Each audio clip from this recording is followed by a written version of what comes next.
30 minutes avant, 30 le minutes chien avant. est capable de savoir que son maître va avoir un problème. Parce que dans l'épileptique dégage une odeur. Ok. Il dégage une odeur, le corps dégage une odeur que le chien sent. Oui. Ils savent pas, il n'y a pas de, on va dire, d'aide pour les enfants autistes. Et pareil, un chien de famille peut les aider à sortir de l'autisme. Bonjour Sophie. Bonjour. Nous sommes à la 3e édition de la Foire canine de Noël ici à Abidjan. Qu'est-ce qui vous amène ici? Alors aujourd'hui, je voulais présenter mon association qui s'appelle Psychien. Psychien. Qui est une nouvelle association en Côte d'Ivoire. Ça fait à peu près 1 an que j'ai créé cette association. Et dans le but d'apporter à la Côte d'Ivoire le savoir d'un chien d'assistance médicale. On connaît tous les chiens de sécurité, les chiens de garde, les chiens de compagnie, mais on ne connaît pas le chien d'assistance. Donc je voulais absolument faire connaître à la Côte d'Ivoire et en faire bénéficier aux Ivoiriens des chiens d'assistance. Merci beaucoup. Alors, on parle ici des chiens d'assistance. C'est vrai, on n'est pas habitué à ce genre de choses. Par exemple, j'ai l'habitude de parler des chiens de défense, chiens de protection, chiens de détection et tout. Mais là, on a quelque chose vraiment de différent. Vous parlez des chiens d'assistance. C'est quoi les chiens d'assistance concrètement parlant? Alors un chien d'assistance va être nécessaire pour des personnes qui ont des handicaps visibles et invisibles. Qu'est-ce qu'on appelle des gens avec des handicaps visibles et invisibles? On va penser à des gens qui ont des phobies, donc avec des soutiens émotionnels, oui. Donc des peurs, des craintes. Oui. Le chien va être là pour les sécuriser. Oui. Vous voyez, il va apporter même des enfants qui sont craintifs. Oui. Il va apporter une aide psychologique. Oui. Donc Psychien, si vous voulez, fournit des chiens qui aident les gens à avoir le soutien émotionnel. Après, vous avez des chiens qui sont bons pour le diabète. Des personnes diabétiques, des gens qui sont épileptiques, des gens qui ont des problèmes de vue. Oui. Le chien va ouvrir les portes, fermer les portes, leur apporter des objets. Oui. Donc tout ça, c'est un chien, on appelle d'assistance. Des chiens d'assistance. D'accord, merci beaucoup. Là, on parle des chiens de service, donc personnes à mobilité réduite. Voilà, donc, on parle des chiens d'alerte, personnes diabétiques, personnes épileptiques et autres conditions médicales entraînant des crises. Voilà, donc des problèmes de cœur, Ok. ils ont des palpitations, ils ont besoin d'avoir leurs médicaments. Le chien va être capable de détecter la crise où le cœur s'emballe, il va vous le signaler, vous allez vous asseoir, il va aller chercher sa trousse médicale, il revient et vous savez à ce moment-là que vous devez prendre vos cachets. D'accord. Vous avez également ici parlé de chiens d'assistance psychiatrique, donc des personnes autistes et autres troubles de développement. Du comportement. Par exemple, oui, de développement de comportement, oui. Donc on travaille avec des psychologues. On a vu tout à l'heure l'intervention d'une psychologue. Pareil, les enfants, les personnes autistes, le chien, il a énormément de compassion. Donc il va être capable de comprendre que l'enfant a un problème ou l'adulte a un problème et il va accompagner et il va sécuriser. Le chien est capable de sécuriser une personne. Il a un sens beaucoup plus développé qu'un homme et donc il est empathique. Le chien d'assistance, le mien, elle s'appelle Hawaï, elle a 2 ans. Okay. Elle dort avec moi, elle voyage avec moi, elle va dans l'avion avec moi, elle va dans le train, elle va dans la voiture, elle est 100% avec moi. Donc ça va être une difficulté ici, et c'est ça d'où le problème, c'est de faire accepter le chien dans les supermarchés, de le faire accepter dans l'avion sans problème, les compagnies le prennent, mais de le faire accepter parce que les mentalités ne nous permettent pas d'avoir un chien partout. Et c'est un petit peu ça le souci en Côte d'Ivoire. Effectivement, c'est la question que j'allais vous poser. Vous savez, en Afrique, on n'a pas encore cette grande culture canine. C'est pas tout le monde qui aime les chiens. Il y en a déjà. Il y a beaucoup de travail à faire autour. C'est pour ça qu'il y a des événements comme la Foire canine de Noël qui nous permet de rencontrer les différents acteurs du secteur canin. Et j'allais justement vous poser cette question. Ça fait il y a combien de temps vous êtes ici, cette association Psychien? Ça fait combien de temps vous êtes en Côte d'Ivoire? Moi, ça fait 50 ans que je suis en Côte d'Ivoire. 50 ans que vous êtes en Côte d'Ivoire? Je suis en Côte d'Ivoire. Okay. Et cette association, elle a 1 an. 1 an. Donc, j'avoue que je me lance ce défi de savoir est-ce que je vais réussir à changer les mentalités. Parce que c'est l'information qui est importante. Parce que quand vous allez au supermarché, vous avez qu'à regarder, sur la porte, il y a chien interdit, sauf le chien guide. Oui. Alors moi, je viens avec mon chien guide. Est-ce que le vigile va me laisser rentrer? Donc, je vous avoue que 2 fois, le vigile m'a dit « Madame, vous rentrez pas ». Oui.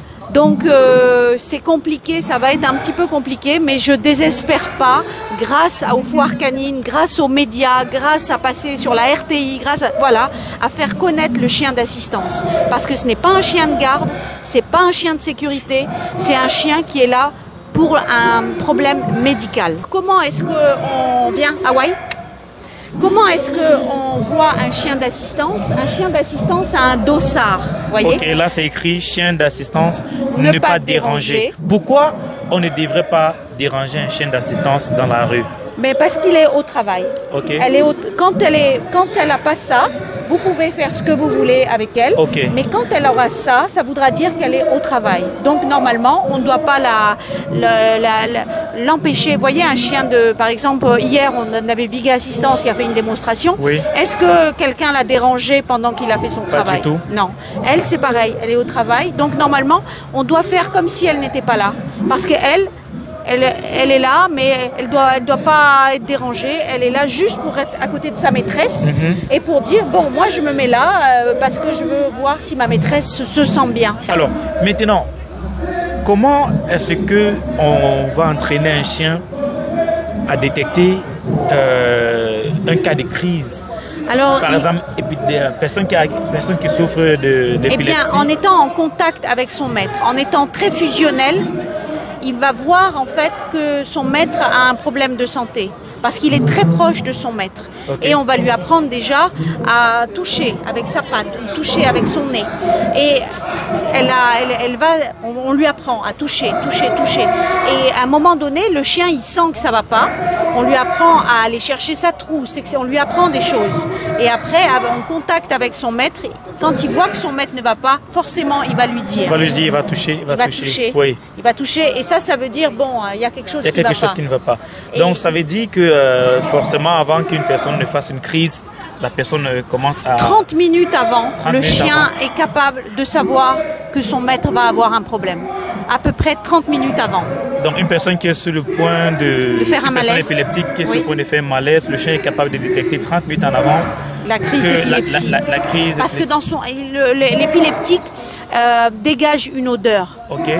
Il dégage une odeur, le corps dégage une odeur que le chien sent. Oui. Et donc il est capable de dire mon maître, son odeur a changé. Donc assieds-toi. Il va commencer à toucher. Assieds-toi, voyez là, elle est tranquille, il n'y a pas de problème. Et si elle voit, elle va commencer à monter sur moi, à dire va t'asseoir, etc. Et là, bon, dans le par exemple, ma trousse, elle va être capable de chercher le médicament adapté, etc. pour dire calme-toi, etc. D'accord. Est-ce que on va donc dire que les chiens sont conscients qu'ils sont en train de sauver une vie, ou bien il s'agit d'un conditionnement et on profite derrière ce conditionnement pour sauver des vies? Alors le chien, c'est le meilleur ami de l'homme.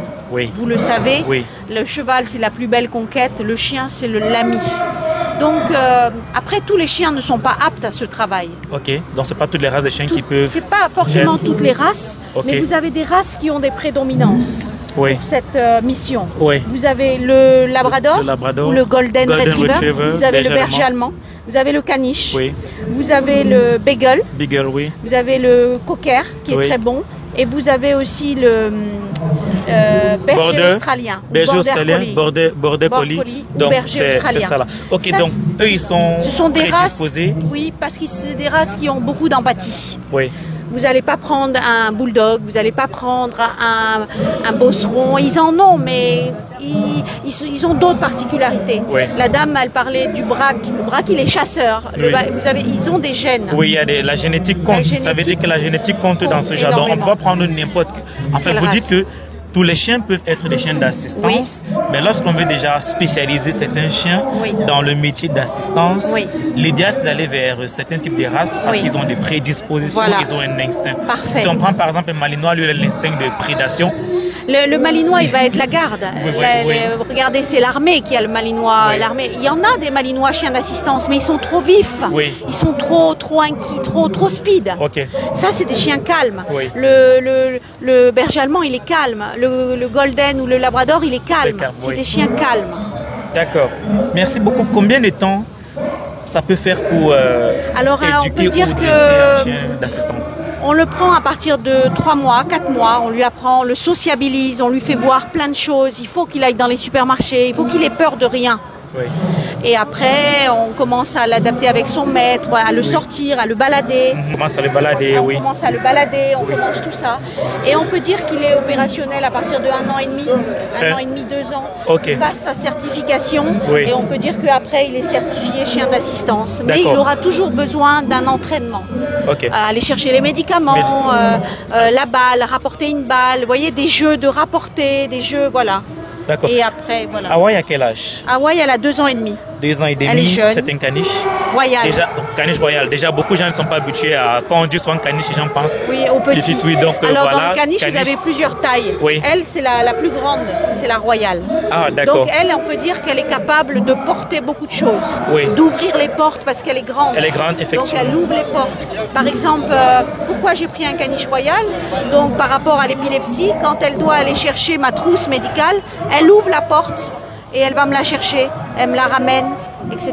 Et on entraîne toujours à des choses comme ça. Quel message vous laissez aux cynophiles et aux non-cynophiles par rapport aux chiens d'assistance ici en Afrique, plus particulièrement en Côte d'Ivoire? Alors moi, ce que j'aimerais, ce serait déjà changer le regard un petit peu des Ivoiriens, de la population envers le chien, qu'ils aient moins peur et qu'ils voient que le chien n'est pas forcément un chien de garde ou un chien qu'on laisse comme ça. Le chien a des utilités et c'est en montant cette association que je veux montrer que le chien a une utilité médicale. Donc je vais essayer de rencontrer le ministre de la Santé, essayer de rencontrer des gens de la santé pour leur montrer que le chien a aussi des besoins. Par exemple, les enfants autistes, toutes ces choses-là. L'autisme, il n'est pas tellement reconnu. Moi, je suis un petit peu catastrophée de voir qu'il y a autant de parents qui ont des enfants autistes. Ils ne savent pas quoi faire avec leurs enfants. Ils savent pas, il n'y a pas on va dire, d'aide pour les enfants autistes. Et pareil, un chien de famille peut les aider à sortir de l'autisme. Donc moi, ce que je fais à travers cette association, c'est pas vulgariser le chien, non, parce que le but n'est pas que tout le monde ait un chien d'assistance, mais de montrer que le chien peut aider. D'accord. Merci beaucoup à l'association Psy Chien d'assistance. À la prochaine. Merci et merci à vous.